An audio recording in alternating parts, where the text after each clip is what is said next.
Hello and welcome to Cow Talk. I'm your host, Lucas Thurston. You're joining me and my trusty producer, Eric, over here in my studio in sunny Toronto, Ontario. And I'm sure you're all wondering, who the hell are you and what is this? As I said before, I'm Lucas Thurston. I'm a musician and artist based in Toronto. You can't see it from the current view, but I have many a synthesizer. And I'm a bit of a modular synth fiend. I work in live production, but since the COVID pandemic, found myself with a dearth of free time, and I've, ended up watching and listening to quite a few podcasts. And I guess I've ended up just figuring why not join the legions and start one of my own. Now, when I was 10, the name Cowco Inc. came to me in a dream, and it kind of served as the umbrella for our various kind of pursuits that we did over the years, like ranging from comic books to bizarro comedy shorts that we uploaded on Google Video, all the way to doing some web design and some blogging and stuff like that. Anyways, in 2003, myself, I think it was 2003, I can't quite remember the year, but myself and my old friend Matt recorded a joke radio show on Windows Sound Recorder. It was called Cow Talk. I think we recorded a second episode. If you did, I wasn't there. Okay, so I was there for the first one, but not the second. Oh, you were there for the first one. I believe so. You were there for one of them. One of them. Yeah, okay. Anyways, neither really saw much of the light of day. We might have uploaded it to one of our websites, but little did we know, though, we were at the forefront of a burgeoning industry, the podcast industry. So now, after many years, Cowco Inc. has risen from the Cowco Inc. has risen from the proverbial ashes, and along with it, Cow Talk, back to claim its rightful place in the podcastosphere. Now, I've known Eric over here, I think since 1996. Yep. Yeah, we met back in grade 1. Not only is he our producer on Cow Talk, but he's also our resident video game expert. I wouldn't go that far. But I would go that far. You're the resident video game expert. But most important of all, you are the stoic guardian of the sacred Cowco Inc. brand cowbell. This cowbell right here. Not actually Cowco Inc. branded. It's the Cowco Inc. brand cowbell. It's sacred. And once rung, the podcast must end. It is the sacred rule. So Matt here that we have joining us as well. Say hello, Matt. Hi everyone, I'm Matt. He, being co-creator of the original Cow Talk, is a fellow music enthusiast, and if I may say, especially well versed in the realms of esoteric funk and progressive rock. I would say. He's also easily the most well-read politically, or at least the most up-to-date. I think out of all of us, he seemed to have the pulse on those progressive politics. Oh, thank you. Yes, that's why I framed this way. I see all my coffee books here. keep them close to me while I work at my job. Yeah, so we're beyond us. We'll probably have like a rotating cast of some of our various friends.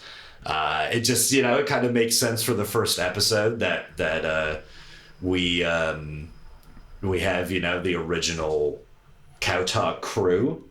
But we'll be talking. We'll have people coming in and telling various stories and talking about whatever.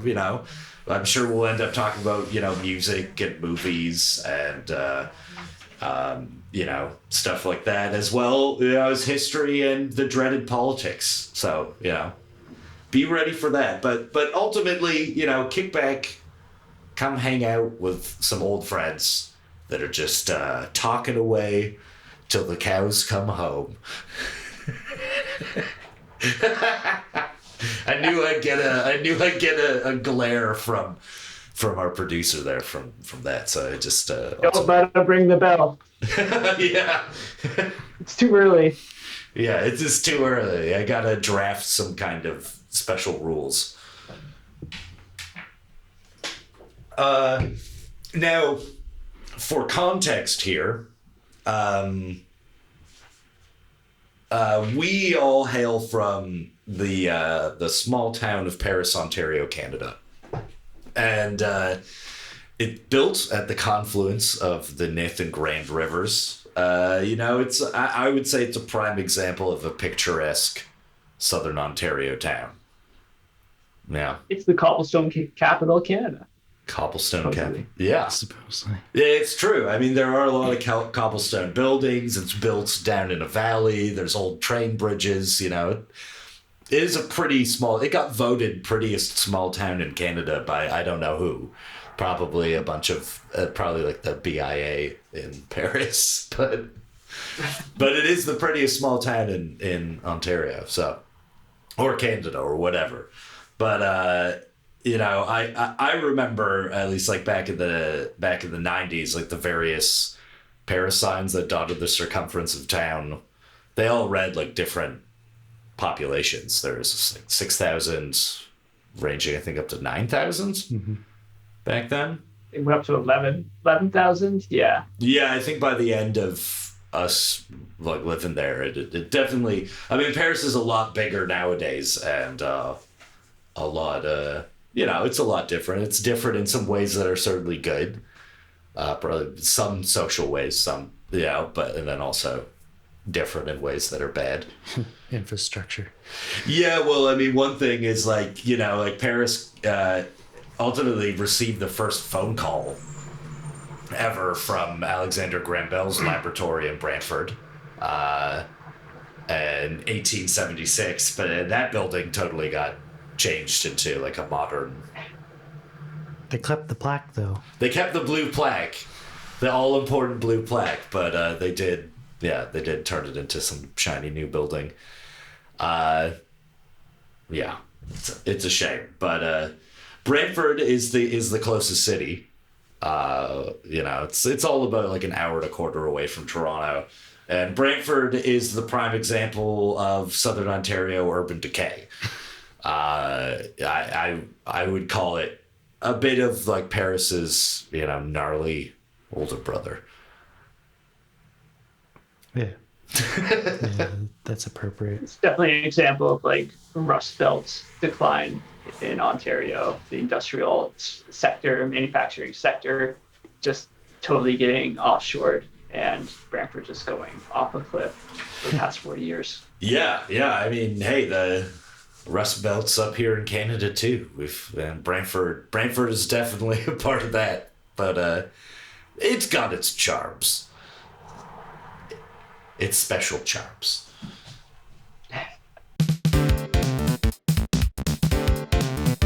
I saw my parents recently, for like the first time in, I guess since Christmas. So it was a long time.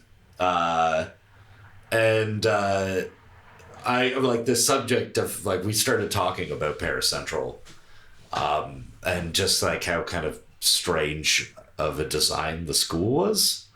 And I always had thought that the original schoolhouse had burnt down. I don't know why. But I found some website because I was looking, I think, for old photos of the old schoolhouse, and I learned that it was like the school board being like, we want to build a fancy new school, and this old fandangled schoolhouse ain't no good. Like, do away with this and let's build a shiny new example of the future. and so what we got was school where for kindergarten to grade 6, up to grade 6, which had no fourth wall in any classroom, so it was just completely open concept, which is kind of hilarious for just a regular public school. I remember it being very loud. It was, yeah. I remember hearing other classes and when we were in class. Yeah. Especially like younger classes. Oh, yeah. Yeah, well, I think when we were in grade 5 and 6, we were on the first floor, and that's where you had like a grade 1 class, like over on the far side of the school, on the other side of the school, but you could hear them. And then, 5 and 6, and the library, and it would just reverberate into the 2-story tall library. Yeah. It didn't help that each classroom was basically lined with cinder blocks. So all the sound and audio was just amplified out into the hallway, into the library, which was situated in the middle of this panopticon of classrooms. So yeah, that contributed to the noise significantly, I think. Yeah, it was an odd design for a public school, for sure. Like, I don't know what they were thinking for the future of schools, and that they would somehow be, incredibly silent. I mean, it's possible that it was also because there's just kind of an interesting host of teachers working there. But it was it was weird. I mean, we had a notorious. I had a notorious grade 3 teacher. Matt had her for grades 2 and 3. That's true. Yeah, this grade 3 teacher with the flicking of the lights and the shouting and the screaming. I mean, you must remember that, Eric. Well, no, the only thing that sticks to my mind in that class was I had a trouble remembering certain lyrics to songs. So she was very much a music teacher, and she really liked to do music. She had the whole class sing Christmas songs, and I remember singing the wrong lyrics to something about the Lord has come. I can't remember what the song is now. It's been so long. Yeah, okay. I said something like the Lord has gone. Because I didn't know any better at the time. I thought that's what the lyrics were, but she kicked me out of class. And I'm just like, damn. And I didn't even know what the lyrics actually were. I thought those were the lyrics. So she just kind of like shoved me outside. Not actually outside, but out in the hall. Yeah. Yeah. Yeah. Yeah, On each, Eric. Yeah.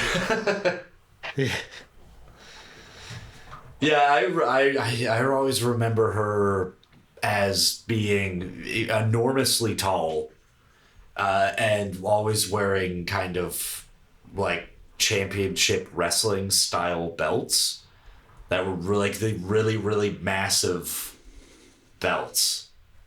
Do you remember those at all? Because that's how I remember her. It's coming back.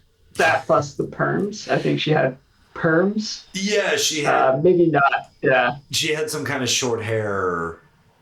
Yeah, definitely. Some kind of perm style hair going on. And I remember the big wrestling belts, and her bellowing and flicking the light switch and shouting at us to shut up, and ringing the bell at the same time. Which is, definitely a good way to teach a group of 9-year-olds. Yeah, and then also that was the year that we didn't have French class because of Mike Harris. So. Oh, is that why we didn't have French? Yeah. Oh, yeah. Yeah, that was... Yeah, they changed the curriculum. So they only put French class till a certain grade, like around 5, I think. Yeah, and then I feel like it changed back by the time we got into grade 4, because we had French class in grade 4, but it was kind of like starting all over again. because grade 3 was, it felt like going to some kind of, like Cold War era brainwashing camp where there's flashing lights and ringing bells and people shouting at you. I remember we watched. Do you remember when we watched Dances with Wolves in that class? I do, yes. Yeah. And there's a particularly saucy scene. Yeah. I think that was my first breast on film I ever saw. Really? It wasn't from the teacher? Oh, that was that was a few years later. That was a few years later, but no, I remember the grade 3 teacher. I think she tried to fast forward through the sex scene in Dances with Wolves. She put a piece of cardboard over the screen. She just stand up there, hold it there, wait for the scene to be over, and then peek occasionally to see what was going on. And once it was all clear, pull away, and we could enjoy the rest of the film. I remember seeing a flash of breasts, and her going, "Oh!" And it was amazing. And one of the few amazing moments of that year of school was that.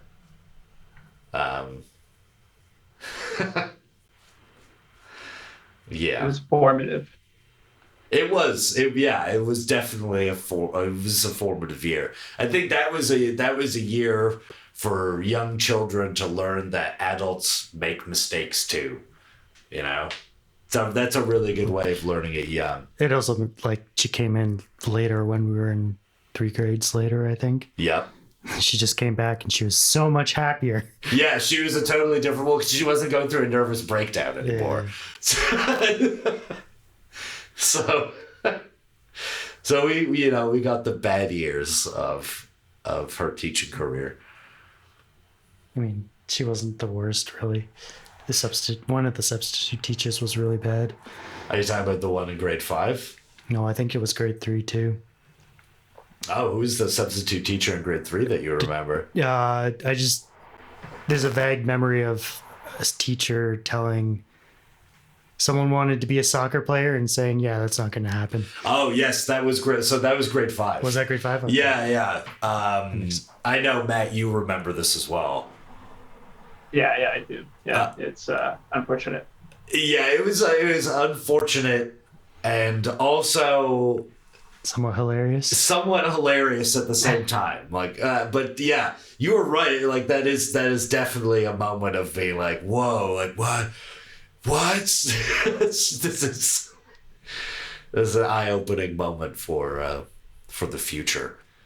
I remember her saying to Dylan, because he wanted to be it was he who wanted to be a soccer player. Was it him? Mm-hmm. Yeah, we had written some kind of report on what we wanted to be when we grew up, and our teacher was away that day. I don't know if he was on vacation or just happened to be away, but yeah, we had this substitute teacher, and she was fairly young, wasn't she? I don't remember her being as old as the rest of them. It's hard to tell when you're a kid, gauging adults, their ages, because they all kind of fit into the category if they're way older than I. That is true. So I think on the younger end of the spectrum of that, yeah. Yeah. But yeah, I remember Dylan saying that he wanted to be a soccer player, and she just like very, very bleakly said, yeah, that's not going to happen. My son wanted to be a soccer player. He lives in my basement. So you don't want to be that, It's just like taking a pin to Dylan's dreams and just popping them right in front of him. I mean, reality check, right? It's not the worst thing, but like, I'm sure other people in that class had equally as, far-reaching goals that weren't realistic that she just decided to pop his specifically. for whatever reason. You want to be an astronaut? Go for it, kid. You want to be a soccer player? Yeah, that's not going to happen. Yeah. Yeah, it's true. Do you remember what she said to Kurt? I don't. Oh, so no. Man, I think that was like the worst and best part of it, because I remember Kurt going up there and he didn't like to do public speaking at all. So he was standing up there, kind of he was crying away, and stumbling through the opening of his report to the class, and she just was like, no, stop this. Like, what are you doing? You might as well just, you like to cut this out. You might as well just go home and kill yourself. And then he started like sobbing and ran out of the room, like down the hall to the bathroom. I remember the whole class just being like frozen and shocked, but also like we couldn't believe that it's just the most insane thing that you could possibly, the most insane reaction you can have to a little kid being scared of public speaking. But I remember her like I swear she told him to, flippantly said that he might as well just kill himself. I don't remember that at all. But after Kurt ran from the room like crying, and we kind of were at first like stunned and like giggled nervously, and then we're kind of like maybe a bit concerned about Kurt. Then I remember that other teachers kind of got involved and they milled around, and I don't remember her ever subbing ever again. Yeah. Good. I doubt after that she would be. Yeah, I don't think. Yeah. But yeah, I remember her being very down on her son for being a parent failure. Disappointment of a child carries over into the classroom. Yeah, exactly. Yeah. This is a very bizarre like host of characters. I mean, there's our principal that we had for the majority of the time we were there. There's good old Mr. Coakley, who looked scary. He kind of like he always reminded me of like what do you call it? A mortician, in tweed. That's kind of how I remember him. I don't know, he's just older, and I guess I was scared of him, but he was there when we were really young. But the I always thought his name was Mr. Coconut. Oh, that would be much better.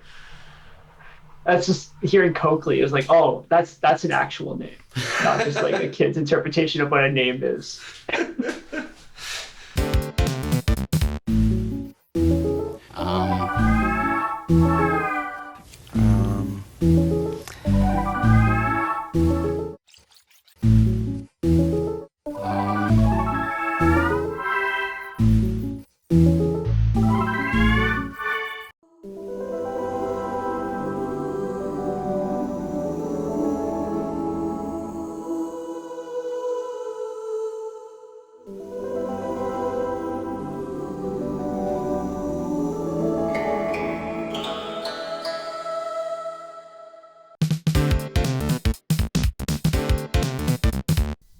Yeah, just like the architecture of Paris Central, I was shitting on it, but also at the same time, I definitely liked it, and in a way, and Matt, you did as well. Was like, yeah, we were kind of ragging on it a bit, but I think it had some unique elements looking back that other schools just didn't have, and it's something that you kind of take for granted until you're in another school like North Ward or PDHS, where you're like, wow, that was something else. It was kind of special because it had kind of like that spirit of the 70s associated with it, just like this open concept kind of feel, which like maybe it wasn't the best developed or the most thought through in terms of actual learning, but some of the elements are really cool. Like the when you walk into the building, there's all these open staircases and everything, which was just really neat to get from floor to floor. But when you go right inside, as with most schools, there's like a change room for like elementary kids. But this change room was like this large hall. I'm not sure how long it was. I'm not very good at like estimating distances. I bet Eric could be like, that was like 40 feet. But No, I this definitely long couldn't do change that. hall, you could make it up. No one would know. You'd say like 70 feet. Yeah, I would say it was probably like, yeah, maybe like 50 or 60 feet. It's pretty long. It was spectacularly big when you're like this tall. You're walking in, you're like 8 years old or something. You're like, this is massive. This is an impressive place to be. I think one could But yeah, call it an atrium. I think you could. I think that would qualify. But you walk into this large hall, and it's like has this vaulted ceiling that has this massive skylight. So you get all this dank light coming in from the sun, which so many schools, light isn't really a priority. It's mostly fluorescent lighting, So like to actually have this in mind for kids that they might appreciate actually having sunlight on them it's worthy of admiration. I agree. It was nice. It was a nice touch for that entrance to be like a big old atrium, and it's the same thing with the library. Like you would get the sun shining through the long windows at the top of it, that then would shine down through it. So yeah, there was some nice open kind of airy elements. It's a 70s Canadian brutalist piece of architecture, and I like the back of it where there's all of like the wood inlay around the trees and the big long staircase and kind of like all the weird entrances that are set in all these very kind of strange different ways. Like it was a fun school to like run around all the various times that I don't know, there was school function, you'd be there after hours or like like during recess. Like there's some pretty cool parts, and then there was the big open kind of wasteland where there was nothing. But Talking That's about the still soccer good field. too. Yeah, okay. oh yeah, those kids I at think Paris Central now don't know how good they got it. their parking lots. Yeah, they took away all our play equipment and Put in parking lots. they took away the play equipment because it was wood and metal. Yeah. And so I was like, no more wood. We can't have wood in playgrounds anymore. So it got torn down and then didn't get replaced for years. Slide though, that metal slide, the wide, it was like you could fit like 5 kids going down at the same time. Oh, and it yeah. got so hot in the summer. Like it cook a hot dog on it. Oh, yeah. Absurd. I remember Brian Murray once standing at the top of like the tall slide and saying that he's like, I'm going to jump off of it, like not as like a threat that he's going to hurt himself. He's like, I'm going to jump off of it and be super cool.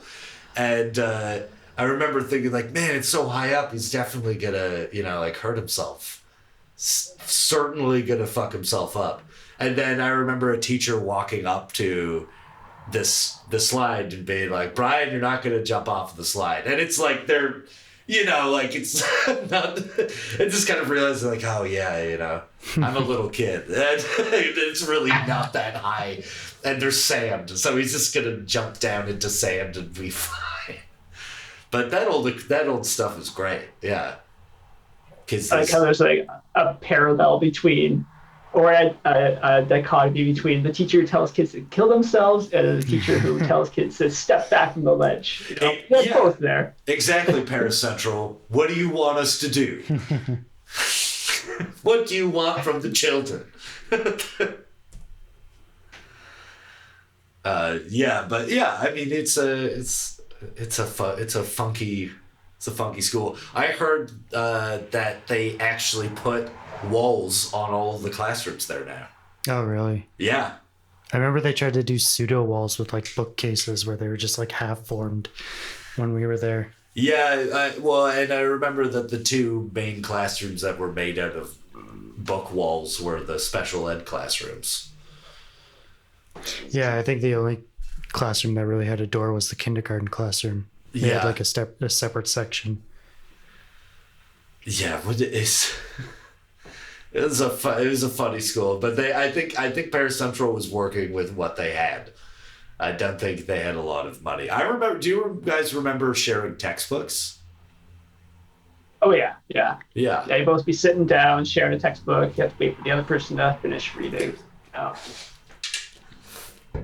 When I came to Toronto and told people that seemed to blow their minds, which was fun. Like, you guys didn't share textbooks when you were kids? Like, no, everyone had a textbook. What? What do you mean everyone had a textbook?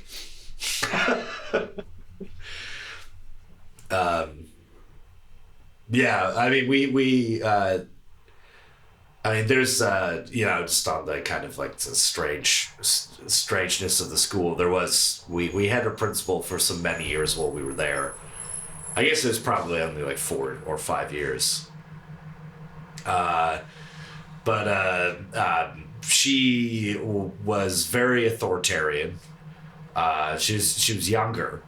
And I remember she called an assembly that was like an after-school assembly. It was like, all right, the parents have to come in. The kids are all wrangled in different rooms. Well, the parents are over here. I corroborated this with my parents as well. When I saw them, I asked them if they remembered this, and they're like, "Oh yeah." So yeah, this principal, kind of humorously named Mrs. Earhart. What with her, and that was her name, but it suited her cold nature. She called in all the parents for this after school meeting and brought them all into the gymnasium, and the whole thing was about how we're gonna punish your kids if they do bad things. So like, if your kid does this, we're gonna do this to them, and then if your kid does this, well, this is the punishment. And she's walking around in front of them, and she was wearing like a leather miniskirt. She's like what Ilsa She-Wolf of the SS style principal coming in and saying, all of the the ways that we shall be punished. Yeah. Wow, yeah, I don't remember that, but it sounds like she just was looking in the past for like inspiration on how to teach or how to discipline. Went right back to the Hammurabi Code or something. It's like, if you seal up right up a loaf of bread, then we will cut off your hands. That kind of stuff. It is very, very old school. Very old school in her technique. The oldest school. The oldest school. The Hammurabi School of Law. Yeah, and I remember she just kind of had a reign of terror. Yeah, I just remember certain things stopping when she came out. Yes, she was not fun. Yeah. She was the fun police at that school. And I remember some years after, I think it was a couple years after she left, I was over at a friend's house hanging out, and their mom had like a handyman over, I think, to fix the water heater or something in the basement. And she was just like, oh, here's some like tea or coffee or something. And they ended up chatting, and we were in the next room, and somehow they ended up talking about Mrs. Earhart. And we kind of chimed in and were shit talking her. And when we brought up her name, he was like, oh, yeah, that's my sister. And I was like, and we all just kind of paused this moment, and he's like, yeah, it sounds like her. Like, okay. It's a known thing. That's good. Everyone gets it. Yeah, everyone gets it. And now we also had a rather notorious French teacher. Sweet car. She did have a sweet car. Firebird. Oh yes. Oh yes, she had a Firebird. She'd rock it with. She had, silver, shiny, reflective hair, and always wore kind of sheer blouses. Generally wearing a sheer blouse. And you could see her. Oversized bra underneath. I remember always kind of falling down off of her shoulder, and then she'd be kind of like hiking back up. Yeah, just a strange set of a strange attire for I don't know, for a teacher. But not nearly as, like, not really. I don't think Madame Choto was really creepy at all in that kind of a way. No, I never got that vibe. It was just very free flowing, loose almost. Yeah, hard to describe. Yeah, but no, she wasn't like, she wasn't like some of the teachers at Northward, who were legitimately fucking creepy. So there's a couple of creeps up there, but yeah, she's just kind of a strange lady. I remember once making the mistake of telling her that I had relations to pilgrims, and then she got all excited about who I was related to, and then would started telling the class, like at Thanksgiving, she'd be like, "Did it?" And everybody, like, "Did you know that Lucas is related to the pilgrims?" And so I remember her doing that in grade 5 and grade 6, and that just being a mortifying experience, because they're assholes, so. It's a cool historical thing, I guess, but they were dicks. So, but yeah, she was all up on that. And Alec Bell, I remember asking him after we had left the school, like, Madame Choto bring me up at Thanksgiving? And he was like, yeah, she did. And I was like, ah, God damn it. I'm gone from the school, and she's still like, still telling that. The worst. Wow, that's a lasting memory. Like, you made an impression. Yeah, well, we were the class that did the Dome play. Wrote it in grade 5 and performed it in grade 6. And that was kind of a big deal for the school. So I think, they're able to make some the kind dome of impression. The dome was sweet. I enjoyed the dome. Excuse me. Yeah, the dome was cool.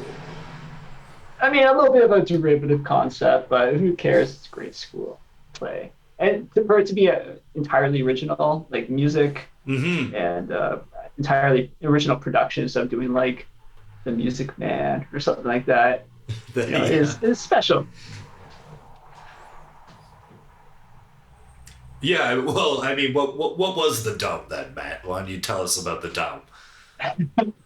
Okay, let's remember the dome, created by our grade 5 teacher, was the story of a dystopian future where society was encased in this giant glass dome, and everything was based on shift work. 3 shifts. Everyone's just shuffling through their day, going to work, just pulling various levers and whatnot, working at terminals. And eventually, this, am I skipping ahead? I'm skipping ahead to the end. This like tribe of native kids outside the dome, they eventually break through and liberate the workers inside the dome, bringing them to a happy, equitable future together outside. Yeah, living with nature and that whole kind of thing. Yeah, I remember the story was that the dome, like we'd been preserving like the atmosphere inside the dome and the glass, but the glass was breaking down and there was no way to stop it from falling apart. So it was like the people in the dome were hoisted by their own petard. and the whole thing, crumpled in on them. But then there was the friendly little, pseudo native children waiting to give me a stone. I remember I was handed a stone. Oh God. But yeah, all the music was. I think we did it in Acid Pro. Acid Pro, yeah. Yeah, and it was very like what's Enigma?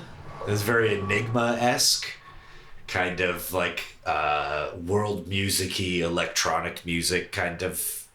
A little industrial kind of at Yeah. times. Oh yeah, definitely a little industrial at times. Yeah, that was pretty cool though. That was pretty wild. I do remember donating our Atari controllers for one of the terminals as a prop in the play. So our teacher, he took these two Atari controllers that we had, cut off the cord, spray painted them silver. So they're joysticks, right? So they're entirely unusable again. So they just became donations to the play. I kind of wanted them back. That wasn't the first time that he took stuff from our family. I never gave it back, but it was worth it for the show. The show was man. fun. That Other things is he funny. took from us: a geode from my sister, and a U2 album, the Joshua Tree from me.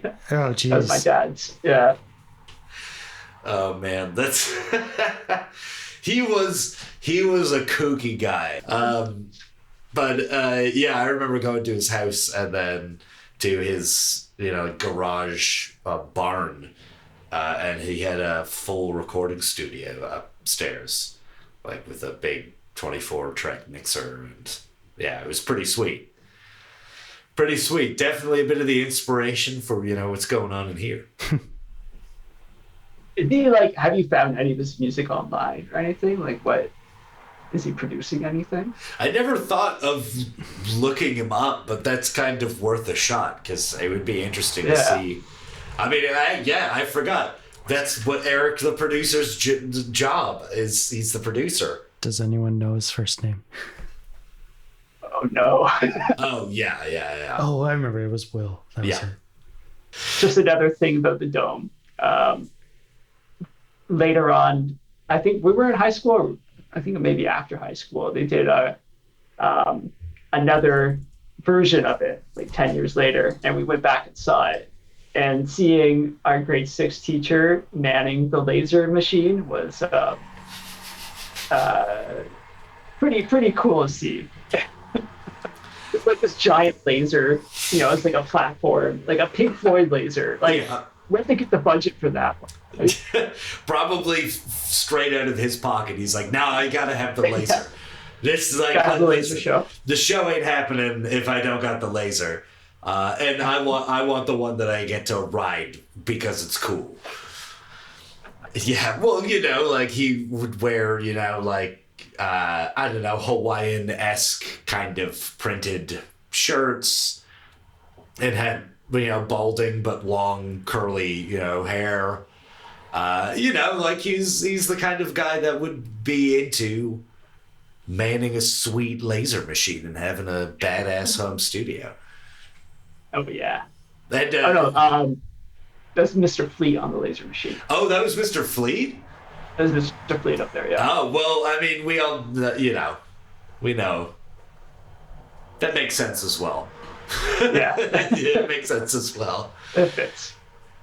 Yeah, it's funny. I remember going into Mr. Fleet's class, and since he was a gym teacher, kind of being prejudiced against him because I thought for sure he's gonna be a dick to me because I'm a fat kid. But you know what? No, he was a good teacher. Turnabout fair. Yeah, and that was good. I think that was a good prep for the horrors of Northward.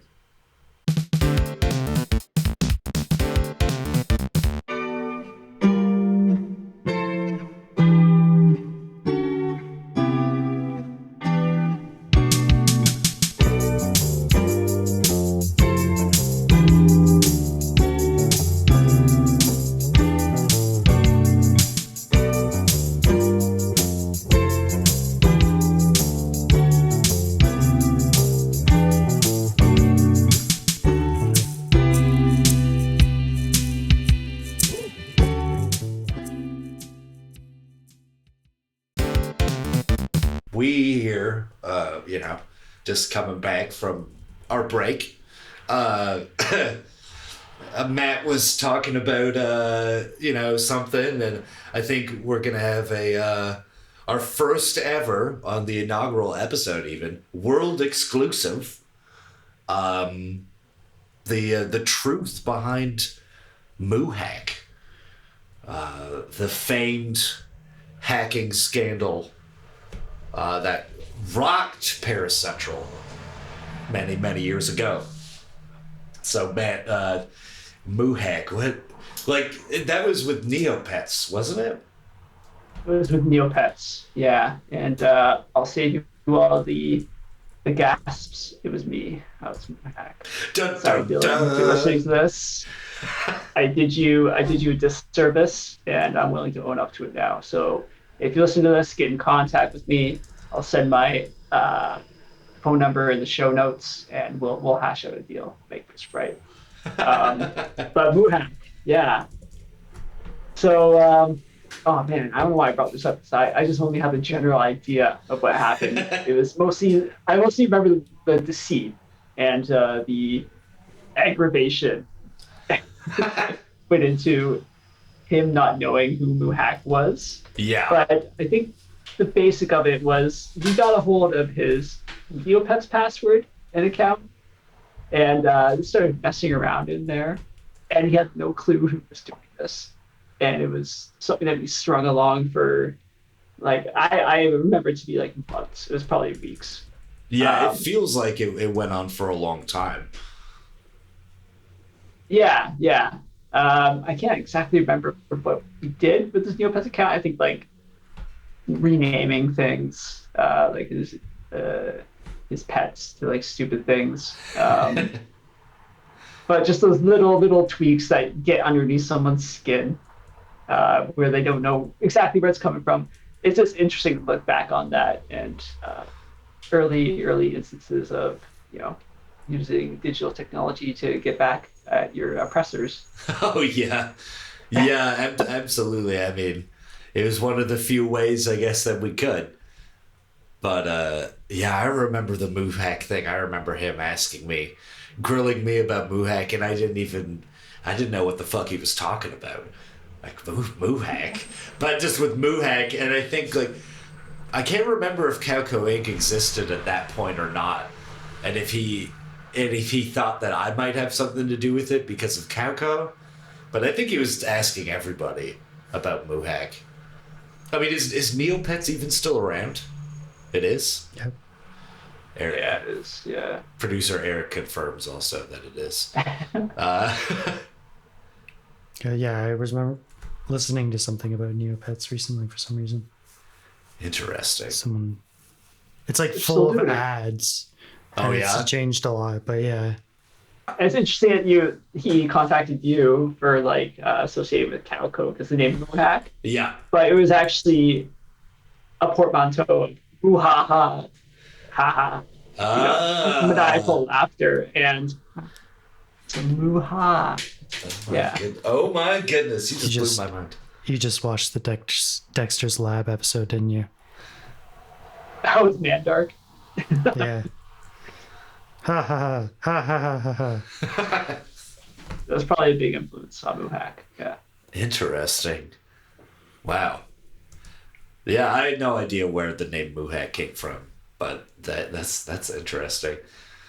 Yeah, it was. Yeah, I mean, people were stealing other people's Pogs and Pokemon cards, and maybe even Crazy Bones potentially for a short period of time. I had some Crazy Bones, but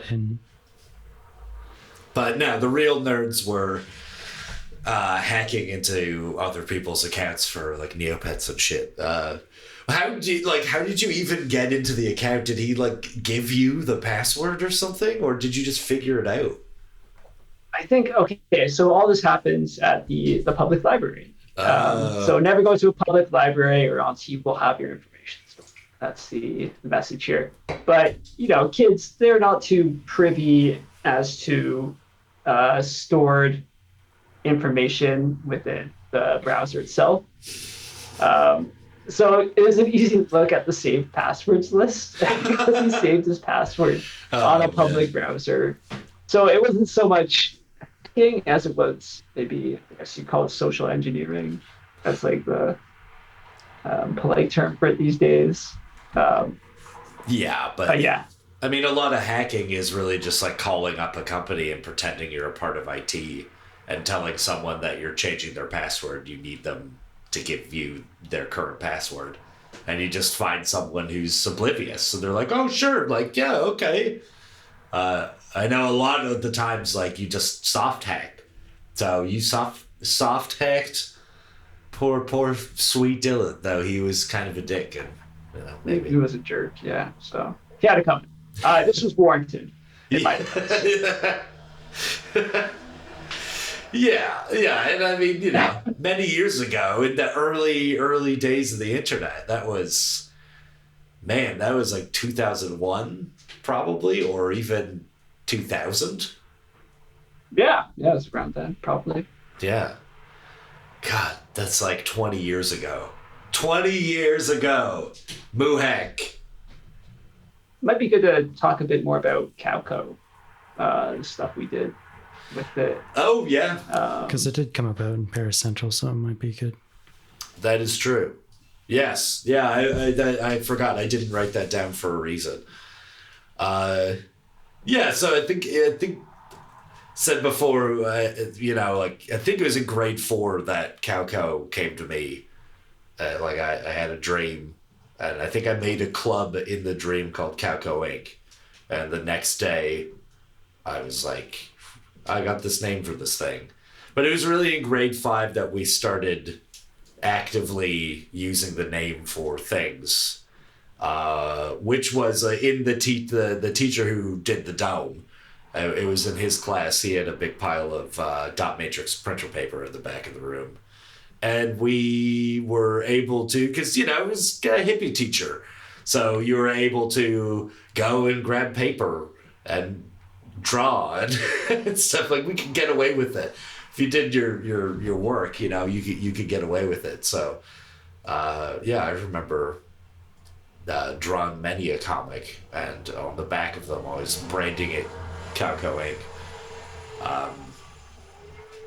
I mean, that dot matrix paper, just tearing all the sides off of them constantly because it had the perforated edges. Yeah. So it could run through the printer on the gears. Yeah, it was satisfying. Oh, yeah. Had a whole stack of that. Oh, yeah, it was so cool. And it was very thin. I remember it's like pretty thin paper.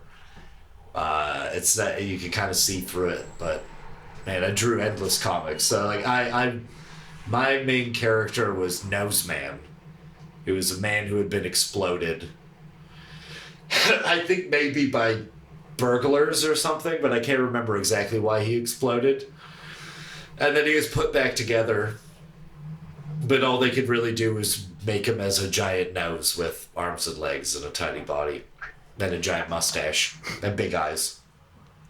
And so that was Noseman. And then I think I had 2 stickmen that I called Bob and Rob that would just do various bizarre things, and sometimes they'd like come out of the comic book. I remember one of them, they discover the 3D world.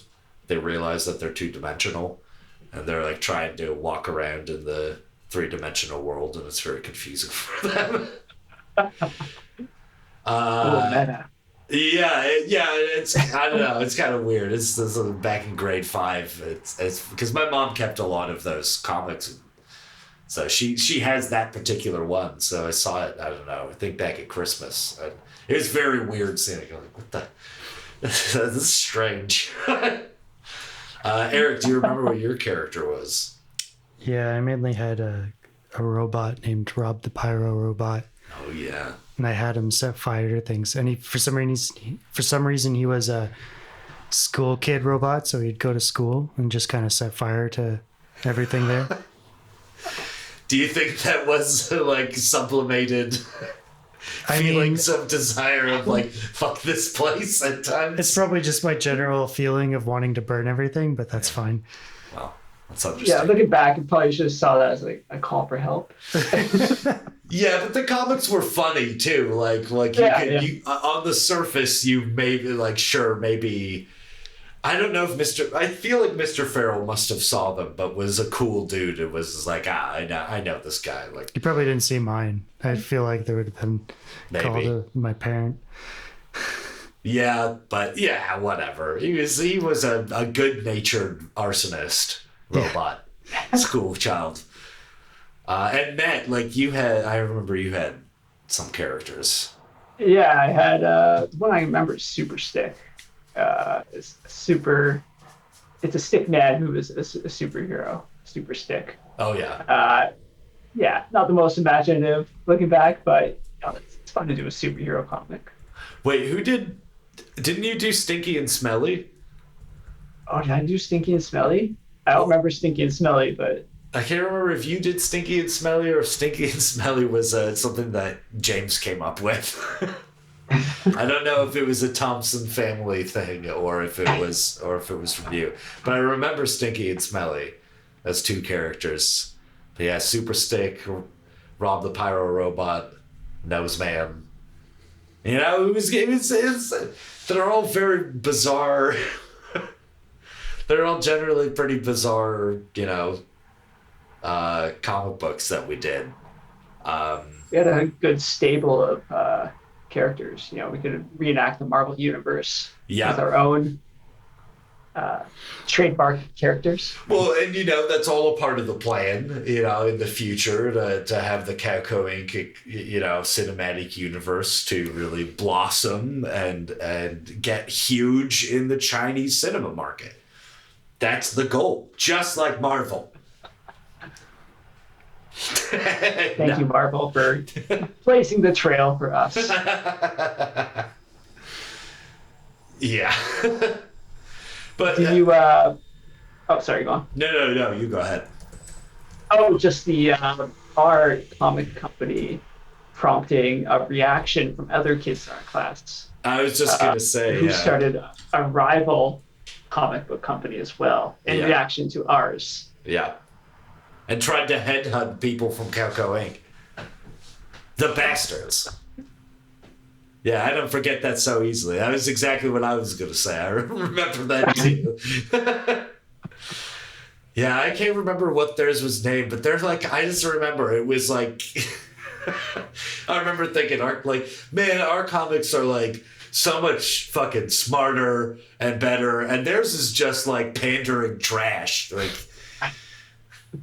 because I think they had like some kind of, I don't remember, there's something offensive about one of their comics or something. Like, I can't remember if it was gay bashing or if it was like racial, but I do remember there was something. Surprised. I just remember there was something shitty about one of their comics, but yeah.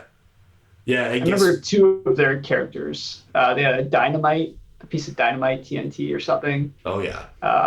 And another one was like a dinosaur with muscles or something like that. I don't think a Trogdor. I'm complaining though. But yeah. Man, yeah, dinosaur with muscles. Big surprise from a bunch of jock meatheads. We've got the real connoisseur underground comic books, made for the weird kids, not these, jerkuses. And then, I mean, beyond making comics back then, I don't remember if we did anything else until we started making videos. Yeah, that was around high school, I believe. Jerry the Pineapple and Try Ninja Experience, was that in high school or was that in middle school? I think so, because I moved up towards where you were. Oh, so it was like grade 9? Something like that. Yeah. Might have been just in between then. Oh, yeah. Going into high school. Yeah. Because I remember being Sweet closer summer. to you at the time. Yeah, totally. So, yeah, we ended up, a few years later, I guess in high school, more so near the beginning of high school, we made a series of I don't know, like I would call them like weirdo kind of comedy shorts. I think that's appropriate. Yeah. Yeah. And I mean, when we first made them, I don't remember if we had a place where I remember, Matt, you were editing them. Like you were taking care of the Windows Media Player or Windows Movie Maker. Yeah. Yeah, and uploading them to Aham's Mayhem server. Yes. Yeah. So hosted on hosted on our website. Yeah, and I guess they were Jerry the Pineapple was the first one that we came up with. Yeah. And I don't remember whose idea it was. It wasn't my idea, I don't think. I came up with a name, but we only could get a pair, so it ended up being his name is Jerry the Pineapple, but he's actually like a pear. Yes, yeah, you're right. Because I remember we had the characters drawn out, and then we were just like, what are we going to do about the pineapple? And then, Matt, I think you had a fake pear. It's a fake plastic pear. Yeah. Because we didn't want to actually go buy a pineapple. So we had Jerry the Pineapple. Sure, that's how you pronounce it. Yeah. There was the Wiz. Wiz. Who is a talking toilet paper with a face. A big smiley face with teeth. And then I was the Dutch number 9, a cutout of number 9 named Negan, which is Dutch for 9. And then Josh White played a trash bin. A trash can, yeah. A wire trash bin for paper. Yeah. And what was his character's name? About trash. Is it trash bin? It's trash bin or something, or garbage can or something. Producer Eric, can you pull that up? Do you have that? Is that documented? Find the video. I'll have to see if I can source those. I'll find them somewhere. I don't think they're findable. Right? Oh, Jerry. What are you, a talking tail? Yeah. I am, what'd you say, a math wizard. You're a garbage can. You're toilet paper. You're a can. Let us be dispersed to another location of our choosing. Wee! Wee? Or in my dorm room. Oh, hello there, Jerry. Why am I buried?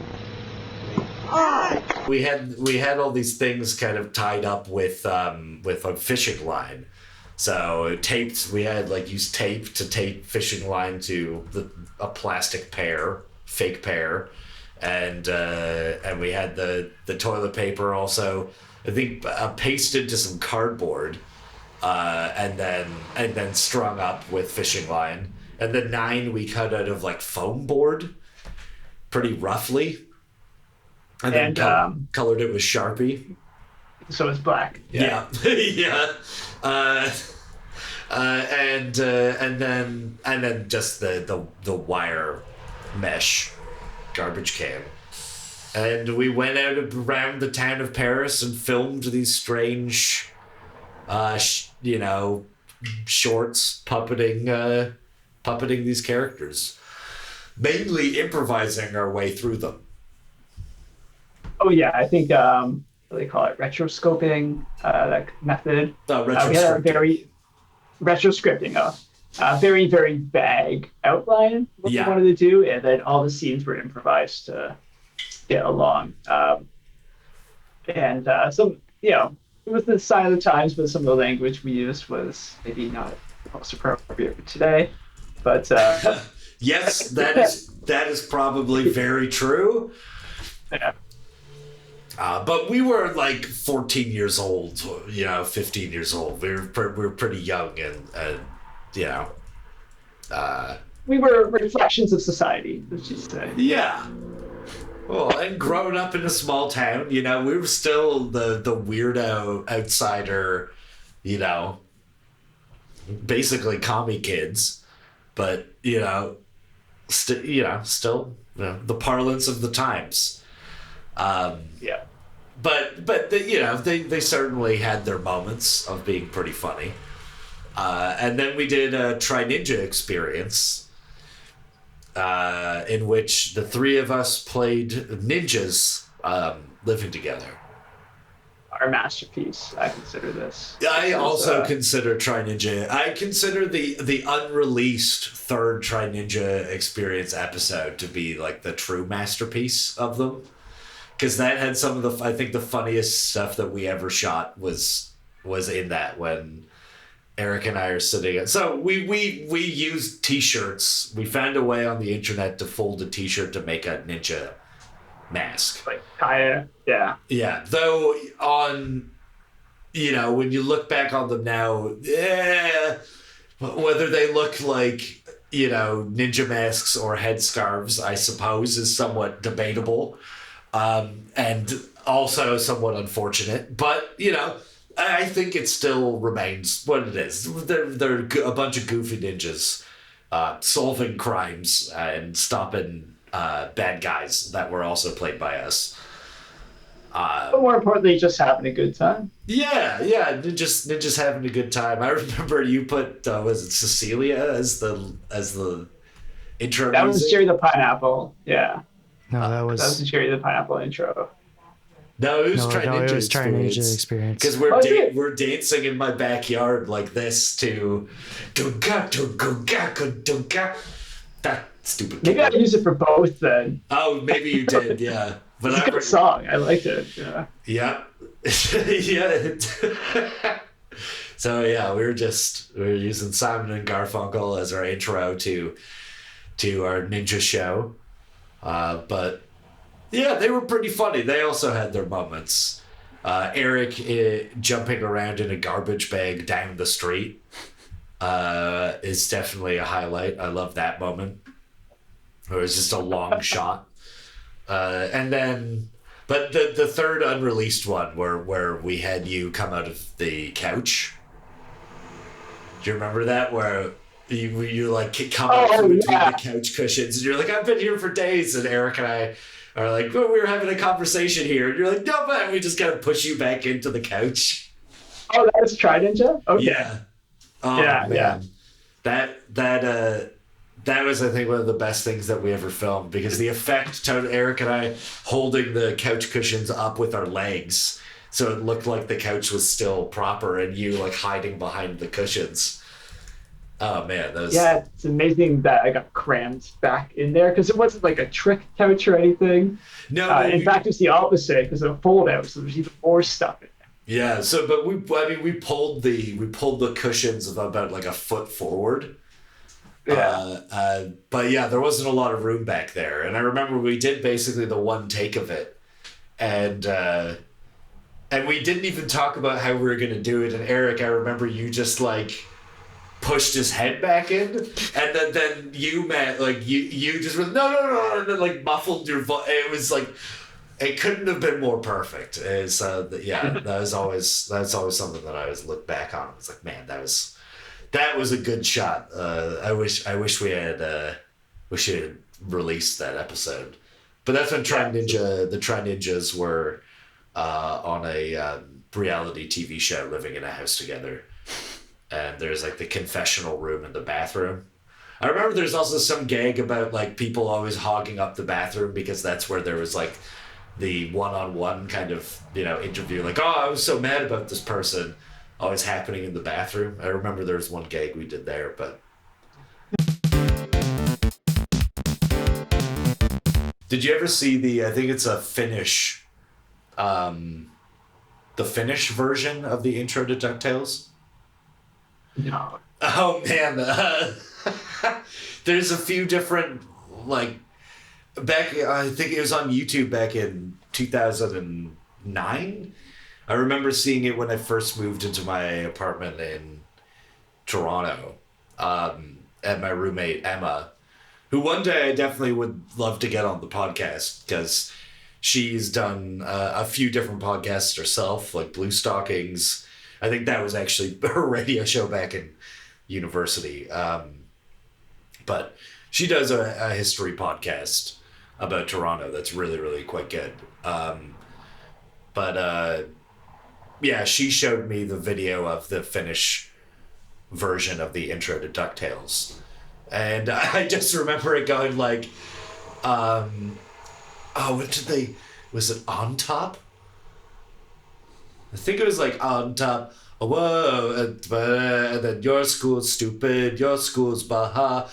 It was like it had English translations at the bottom, but it was phonetic into English, like Finnish turned into English phonetically, and it's amazing how you can listen to it as like something and count on Lassie on top. Whoa, and then it would get really catchy, like, and you'd be singing the English phonetic version of Finnish DuckTales.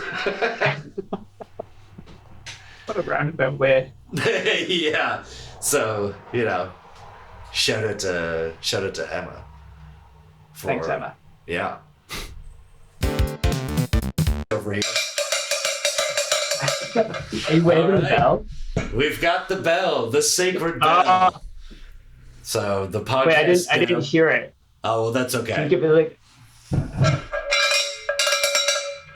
it's like a shuffling.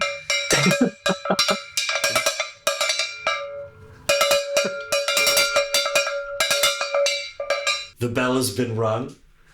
So this would be a good time to, do a little bit of the plugs of the things that we got going on. So, Matt, what do you got to plug here?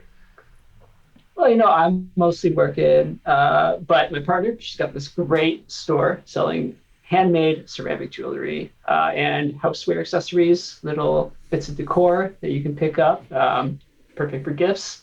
Check out dekaloo.com or dekaloo on Instagram and get yourself something nice. Oh, yeah. And Eric over here is on Twitch. Yeah, I stream sometimes on Twitch at AG Field.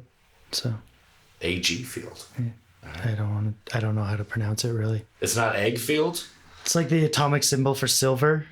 Oh. And then field after it. Oh, okay. I understand now.